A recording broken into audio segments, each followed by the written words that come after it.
It's titled Tuesday, early edition, and Magnus Carlsen, world number 1, plays the Viih-Sou. Yes, a4 on the board, e5, and Magnus giving the rook here. What is going on? This opening, popularised by a mystery chess player, goes by this account name, and he smashed up Daniel Naroditsky with it on the 2nd of May. World number 1 turns up, plays it every game in the titled Tuesday just gone, and what a game we had. Obviously the rook was captured. That's worth 5, bishop 3, I'll have it, thank you very much, says Magnus's opponent. His name, Kasper Poren, a 2-time Polish champion, very strong blitz player. These are no slouches of players. The knight's now on the edge of the board, horrendous placement. This is online speed chess. Love this game, love this system.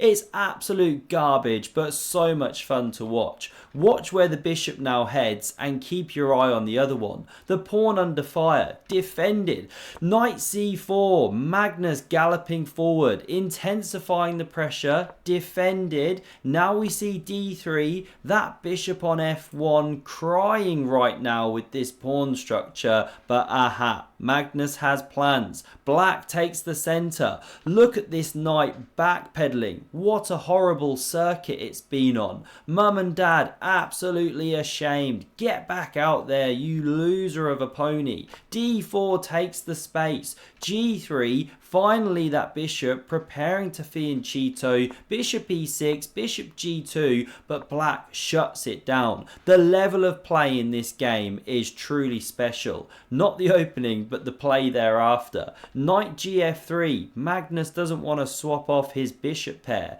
but this is a great move by black. Not playing passively, e4, taking the fight to Magnus, and there's no time to capture this pawn here, or black takes on d3 and you open up all sorts of nasty stuff down the diagonal. If takes, queen's recapturing, still on the diagonal. You just have to get the king to safety first before taking too much action. Magnus does take on e4, or all of his pieces are getting dislodged. Knight recaptures, knight takes, exchanges favour the side without the space. However, they also favour the side who's up material. This is the conundrum for Magnus. Castle's now played. He's pure handicapped himself. Queen d5 centralises. More pressure on this bishop on g2. Still no time to win this monster central pawn. So queen d2 from Magnus. Rook ad8. Great chess. Centralise the cannons. Magnus does the same. And h6. Tidy move. h3. Magnus singing away. Anything you can do, I can do better. His best Broadway impression. Queen c5, pressures c2. Magnus has to meekly cover this horrible backwards pawn, and rook d6. More great chess, especially in blitz. Just slowly improve the pieces. Queen f4, activate to accumulate. Rook e7 covers this f7 point. Good prophylactic chess. That meaning to guard against, before something happens. h4 now on the board.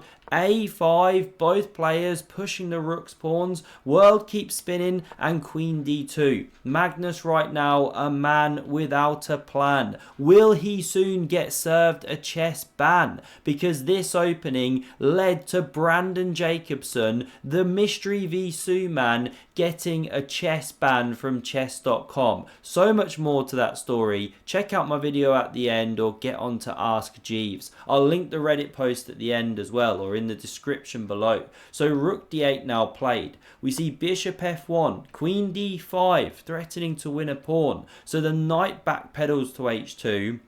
What a miserable square. The king ashamed of these terrible horses for white.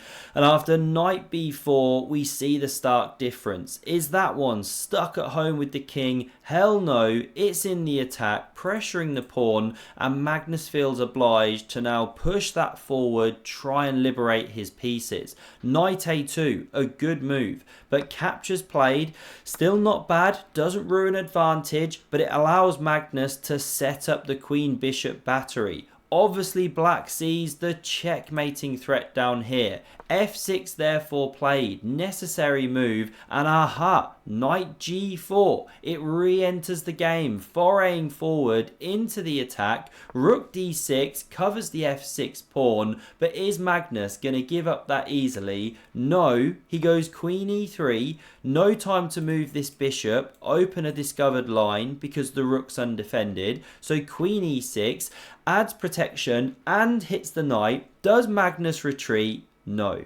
This is where he plays the stunningly terrible move of takes on h6. He's giving a knight for a pawn. Has he just forgotten what material's worth this game? Well, no. He understands he's just got to randomize the position right now. He's one of the few players in the world that can bring the heat in all three time controls. Blitz, rapid, classical, right? So what's he going for here? Well, a big attack. The problem is he's getting kicked straight out. He's attacking with basically one piece. He doesn't have the firepower. Knight d5 hits the queen once more. It's back on d2, that horrible, miserable, passive square. And even though it hits the a5 pawn, knight e7, opening the rook's attack, highlights the white problem. You cannot take this pawn, or black thunders through to the king. Can you guess the best attacking move here? Feel free to pause if you want to do so. There's the swashbuckling rook takes on h4. You take a tin opener to the white king. The emperor's got no clothes. Here's a sample checkmate. You know, all roads lead to Rome. Doesn't matter what you do. So don't touch the pawn here. Magnus goes queen c3. Now upon rook takes, queen g4 stuff, you can slide into the defense. So knight f5, great move, bringing more firepower. Bishop h3, pins the pony, queen under fire, so it comes into d5. Still black surely has everything under control. Look at this black widow spider, but Magnus finds his last little hope, a randomizer here. He pushes pawn to f3, and unbelievably, but arguably actually believably, black blunders. Now what should you play? There's a number of good ideas. You know, rook c6 is one starting idea, but the one I like the best is simply knight takes on g3. Because after pawn captures here, executing on the threat, right? Well, then you can take with check, and it's a massive check. You pick up the queen. Yes, white takes the black queen, but when the smoke clears, black is what? Still an exchange ahead and a pawn ahead. You know, should be a one endgame. That was the way to go. Take the pawn. But knight d4 played, not appreciating the weakness of the last move. And yes, it threatens the same thing, but now Magnus can take the knight. Queen recaptures, bishop takes, rook takes, and f takes on e4. Suddenly, Magnus isn't exchanged down, but he's got pawns for it. He's got active pieces. He's got an initiative here. Black deciding not to take the doubled pawn, but go after g3. There's a very nice line here with bishop f5. Sure, you can take, king goes, but the red carpet now rolled out for the h-pawn. Very pleasant endgame for white. But Magnus misses it. Low on time. No criticism. Rook takes on e4. Now bishop g2. Rook b4 back and rook c5. Classic, sneaky, grandmasterly blitz chess. If black takes this pawn, bang, you're getting absolutely kebabbed on this diagonal. There goes your rook. So this is why this one wasn't touched. And if b6 looks natural, well, the problem is you're giving this white bishop complete free reign on all of the light squares. So c6 played instead. Now Magnus takes on a5.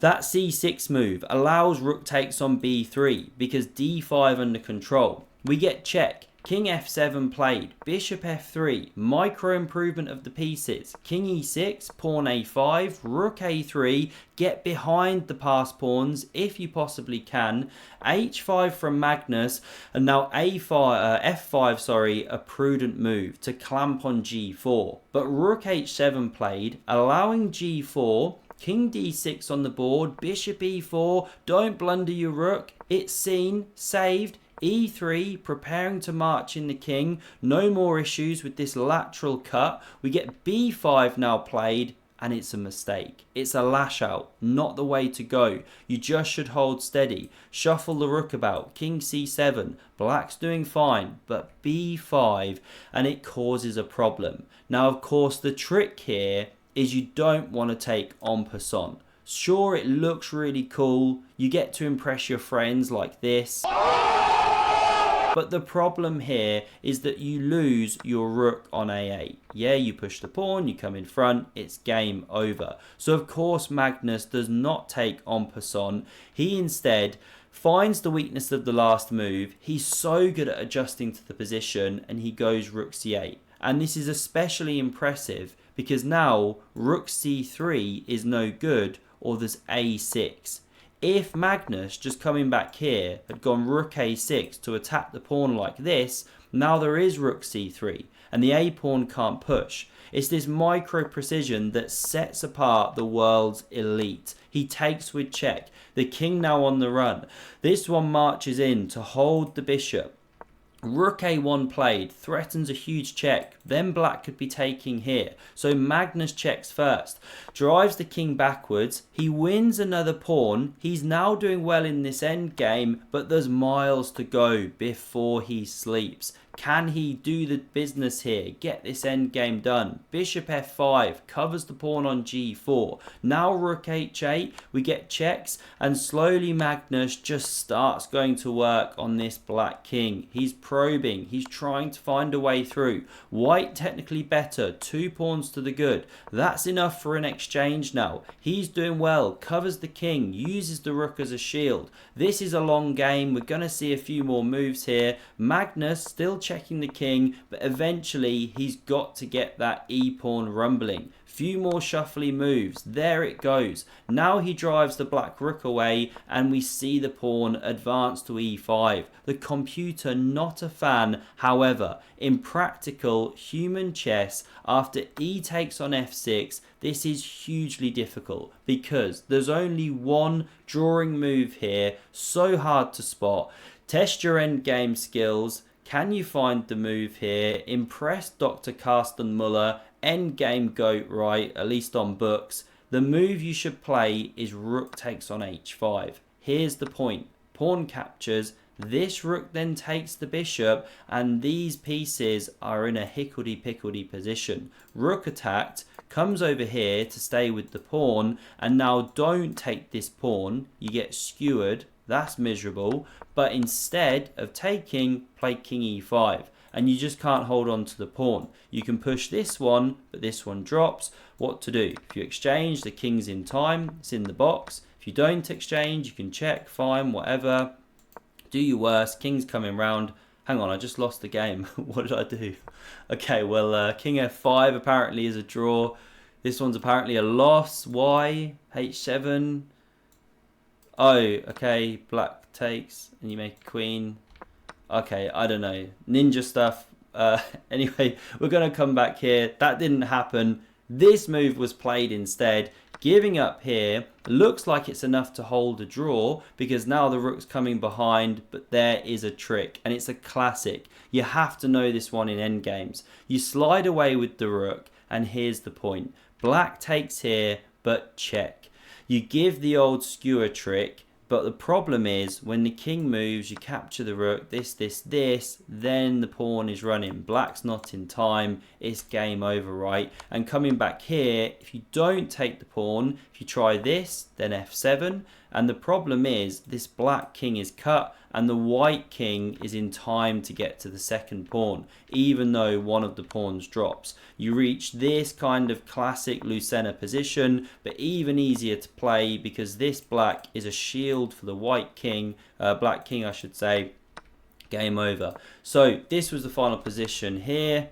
Magnus takes it home. He played it every game. There's some corkers. I'll have to bring some more videos. Reddit post below if you want more info on this craziness kicking off right now. Hope you enjoyed, and check out the video on screen for another game in this line between Viih-Sou himself and Daniel Naroditsky. Cheers.